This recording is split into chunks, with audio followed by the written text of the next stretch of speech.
It's very uncommon for the modern era. In almost every sort of modern election, we've had the loser concede the election when it's obvious that that person is going to lose.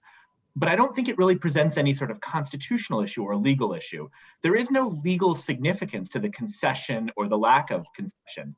Trump isn't going to be president on January 21st, no matter what. The significance is more practical than that.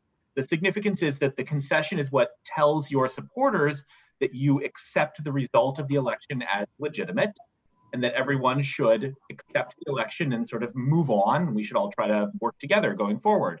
And by refusing to concede, Trump is signaling that he doesn't accept the election as legitimate and that his supporters should not accept that the election as legitimate. And that is potentially dangerous.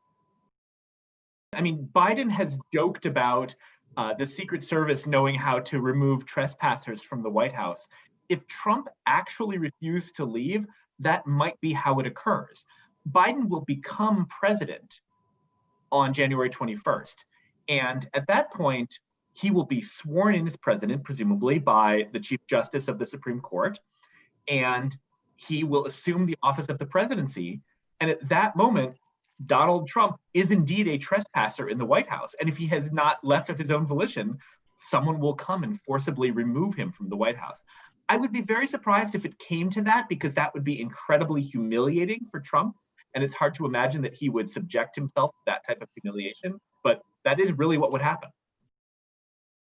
I mean, again, there isn't anything really required of Trump here. He doesn't have to cede the reins of power until January. He doesn't have to include Biden in meetings and give his staff briefings and things like that. None of that is required. It's always just been done in the past as a matter of good faith towards the incoming president. And for that matter, as a matter of sort of showing that what this is really all about is doing the job of the United States, doing the business of the people of the United States, and making sure that the country is in good hands. You want, if you care about the country, you want the incoming president to be able to hit the ground running and to know what's going on and be able to get up to speed very quickly. And so that's why every president, including Obama in 2016, was very sort of generous in making sure that the incoming president and the incoming president's staff was briefed on all important matters, was ready to take over on day one. We're roughly 10 weeks from the moment when Joe Biden will actually assume the presidency. Donald Trump gets to be a lame duck president for another 2.5 months. And he can do a lot of harm during those 2.5 months. He can do a lot of damage. You know, a minimal thing he could do that would be harmful is he could just refuse to coordinate with Biden and with Biden's staff, thus making it hard for Biden to hit the ground running when he actually assumes the presidency. And obviously that's an important thing to do, particularly when you're in the middle of a pandemic. But in addition to that, he could sabotage the workings of government in any number of different ways. And so we have a lot of reason to be concerned that his behavior over these next 2.5 months might be erratic or damaging.